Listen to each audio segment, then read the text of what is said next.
السلام علیکم ورحمۃ اللہ وبرکاتہ۔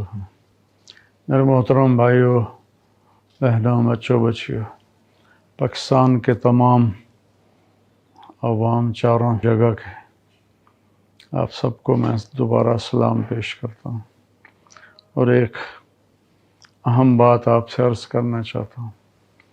کورونا کی پہلی لہر میں نے کورونا کے بارے میں ایک ویڈیو اپلوڈ کروائی تھی، لیکن مجھے پتہ نہیں تھا کورونا ہوتا کیا ہے۔ اس دفعہ میں خود اس کی لپیٹ میں آیا ہوں اور اللہ تعالیٰ نے اپنے فضل سے مجھے صحت، شفا، عافیت بخشی ہے۔ 10 دن ہاسپٹل میں رہنا پڑا، تو منگل والے دن میں گھر واپس آیا ہوں۔ تو میری آپ سب سے اپیل ہے، یہ ایک بلا ہے، یہ ایک آفت ہے، اللہ کی طرف سے کوئی امتحان ہے۔ ہم اپنے SOPs کا خیال کریں، کوئی بھائی بہن ماسک کے بغیر نہ نکلے، 6 فٹ کا فاصلہ رکھیں۔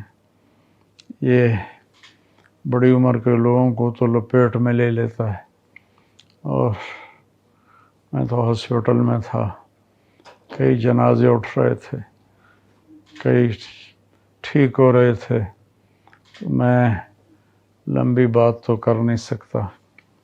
میری بس یہ اپیل ہے اللہ کے واسطے، آپ کورونا کا خیال کریں، جان کی حفاظت فرض ہے۔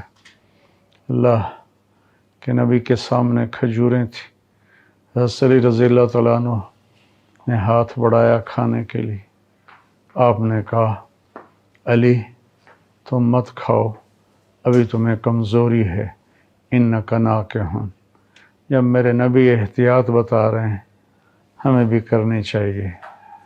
اللہ تعالیٰ مجھے آپ کو عمل کی توفیق بخشے۔ السلام علیکم۔ میرے محترم بھائیوں، بہنوں، دوستوں، عزیزوں، بچوں، بیٹیوں،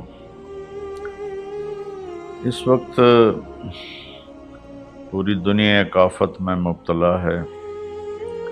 کہیں اس کا زور کم ہوا ہے، کہیں اب بھی زیادہ ہے، اور پہلی دفعہ ایسا ہوا ہے کہ سارا عالم ایسے بند ہو گیا، سب اس میں بڑے بری طرح ہم سارے جکڑے گئے۔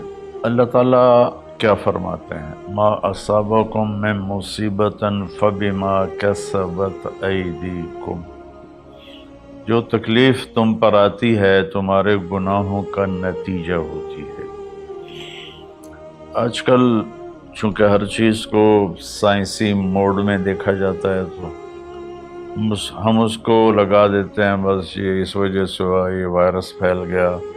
میرے اللہ کا قرآن کیا کہتا ہے؟ اللہ کرے میری آپ کی سمجھ میں آ جائے اور ہم قرآن کے سامنے کم از کم پھر کوئی لاجک نہ دیں، سر جھکائیں، اور ایسی آیات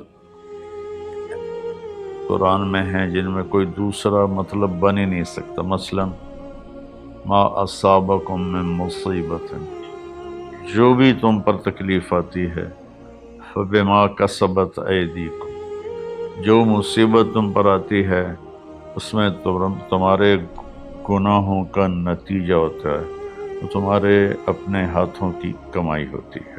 تو اب اس میں اللہ کا قرآن تو یہ کہتا ہے کہ جب لوگ مرد عورت بہت زیادہ نافرمان ہو جاتے ہیں تو اللہ ایسے جھٹکے دیتا ہے۔ میری اس تمہید کا مقصد یہ تھا کہ ہم احتیاطی تدبیر بھی نہیں اختیار کر رہے اور آسمانی تدبیر بھی اختیار نہیں کر رہے۔ ہمارے شہر کھلے تو ساتھ ہی وبا ہوا کی طرح پھیل گئی۔ انگلینڈ میں اب میرے ایک دوست ہیں، وہ بتا رہے تھے ڈاکٹر کہ میرے ہاسپٹل میں 200 بیڈ کرونا کے مریضوں کے تھے، اور ایک پہ ایک مرتا تھا، ایک پہ ایک مرتا تھا، اور اب صرف 5 ہوتے ہیں، 6 ہوتے ہیں۔ ہمارے کیوں بڑھ گئے؟ ہم نے ظاہری اسباب کی احتیاط بھی نہیں کی اور روحانی اسباب کی بھی احتیاط نہیں کی۔ تو میرے بھائیوں، جھوٹ، دھوکہ، بے حیائی اور رزق حرام، یہ چاروں چیزیں ایسی ہیں جس پر اللہ تعالیٰ کا عذاب آتا ہے۔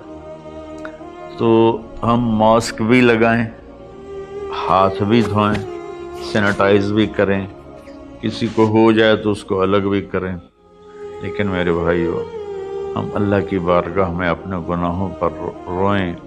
پتہ نہیں کس کا آنسو، کس کی فریاد تمام دنیا کے انسانوں کے لیے کفایت کر جائے اور اللہ اپنی رحمت سے یہ چیز دور کر دے۔ اللہ کے سامنے جھکنا ہے، بھلا اس سے ہم لڑ سکتے ہیں؟ اللہ کی بھیجی ہوئی آفت سے کوئی لڑ سکتا ہے؟ الم تر کیف فعل ربک بعاد، تم نے دیکھا نہیں تیرے رب نے قوم عاد کے ساتھ کیا کیا؟ ارم ذات العماد، جن کے ستونوں کی طرح لمبے لمبے قد تھے۔ وثمود الذین جابوا الصخر بالواد، اور تیرے رب نے قوم سمود کے ساتھ کیا کیا، جنہوں نے پہاڑوں کے اندر گھر بنائے تھے، پہاڑ کھود کے۔ وفرعون ذی الاوتاد، اور فرعون جس نے لوگوں کو کیلوں کے ساتھ لکڑی میں گاڑ کر مارنا شروع کیا، اس سے پہلے کسی نے یہ کام نہیں کیا تھا۔ تو 3 قوموں کا ذکر ہے، عاد، ثمود، فرعون۔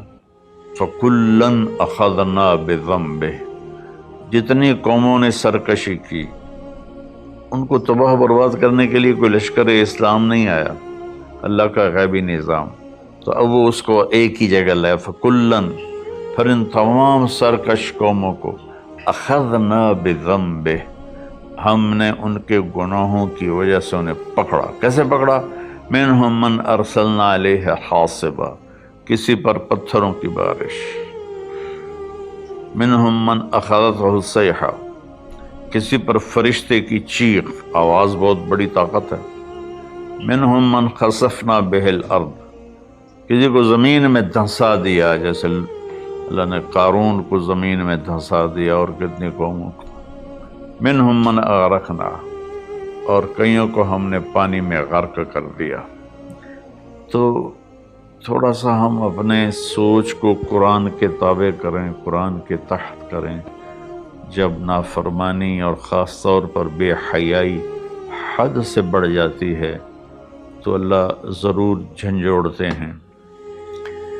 وَلَنُذِيقَنَّهُم مِّنَ الْعَذَابِ الْأَدْنَىٰ دُونَ الْعَذَابِ الْأَكْبَرِ لَعَلَّهُمْ يَرْجِعُونَ، ہم انہیں چھوٹے چھوٹے عذاب دیں گے، بڑا عذاب نہیں دیں گے۔ اللہ کے نبی کے بعد یہ ہو گیا، پہلے تو پوری قوم کو صفحہ ہستی سے مٹا دیا جاتا تھا۔ ہر مسلمان جانتا ہے جو تھوڑا سا بھی پڑا ہوا ہے کہ اللہ نے بنو اسرائیل کے ایک قبیلے کو پورے کے پورے کو بندر بنا دیا۔ فلما عتوا عما نہوا عنہ قلنا لهم کونوا قردة خاسئین، اللہ نے کہا ہفتے کو مچھلی نہیں کھانی، باقی 6 دن کھاؤ۔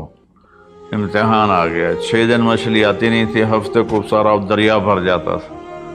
تو انہوں نے دریا کاٹ کے تالاب بنائے اور اس میں پانی دریا کا آتا، تو ہفتے کے دن پانی آتا تو مچھلیاں بھی آتی تو آگے ڈکا لگا دیتے، اتوار کو شکار کر کے کھا لیتے۔ تو اللہ نے ان کے نبی سے فرمایا کہ دیکھو یہ مجھ سے چکر بازی کر رہے ہیں۔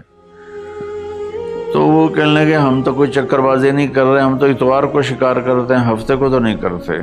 لیکن ہفتے کو وہ ان کو بند کر دیتے تھے، اتوار کو پکڑ لیتے تھے۔ ایک رات میں اللہ نے کہا کونوا قردة خاسئین، ہو جاؤ بندر ذلیل و رسوا ہو کر۔ تو پوری بستی بندر بن گئی، رات کو اچھے بھلے سوئے تھے، صبح بندر بنے ہوئے تھے۔ وَجَعَلَ مِنْهُمُ الْقِرَدَةَ، میں نے بندر بنائے، وَالْخِنْزِيرَ اور خنزیر بنائے۔ اس کی طاقت کے آگے بھائی ہم کچھ نہیں۔ تو برائے مہربانی دونوں اسباب اختیار کریں۔